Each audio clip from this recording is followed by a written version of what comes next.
మేడిపల్లిలో MLC Teenmar Mallanna కార్యాలయంపై దాడి జరిగింది. BRS MLC కవితపై అనుచిత వ్యాఖ్యలు చేశారంటూ తీన్మార్ మల్లన్న ఆఫీస్పై దాడి చేశారు. గత కొన్ని రోజులుగా కవిత బీసీ రిజర్వేషన్లపై ఉద్యమం చేస్తున్నారు. ఈ క్రమంలో ఎమ్మెల్సీ కవిత చేస్తున్న బీసీ ఉద్యమం అంతా నాటకమేనని తీన్మార్ మల్లన్న తప్పుపట్టారు. కవితపై వ్యక్తిగతంగా తీన్మార్ మల్లన్న తీవ్ర వ్యాఖ్యలు చేశారని జాగృతి సభ్యులు ఆగ్రహం వ్యక్తం చేశారు. మల్లన్న కార్యాలయంలోని ఫర్నిచర్, కిటికీ అద్దాలను ధ్వంసం చేశారు. ఈ నేపథ్యంలో ఆందోళనకారులను అడ్డుకునేందుకు మల్లన్న గన్మెన్ గాల్లోకి కాల్పులు జరిపారు. దాడి జరుగుతున్నప్పుడు తీన్మార్ మల్లన్న ఆఫీసులోనే ఉన్నారు. ఈ విషయం తెలుసుకున్న పోలీసులు ఘటనా స్థలానికి చేరుకుని పరిశీలించారు. దాడి చేసిన వారి సమాచారాన్ని సేకరిస్తున్నారు. ఈ దాడిలో గన్మెన్ కాల్పులతో కొందరికి తీవ్రంగా గాయాలైనట్లు తెలుస్తోంది. గాయపడిన వారిని ఆసుపత్రికి తరలించారు.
One minute.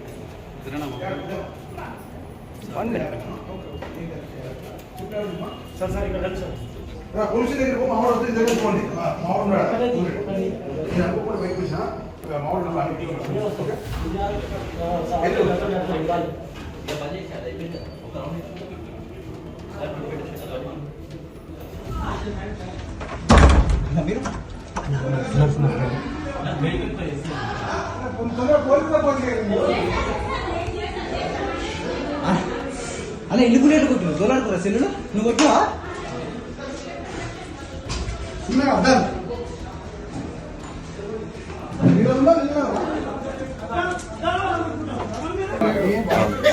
ఫస్ట్ వచ్చింది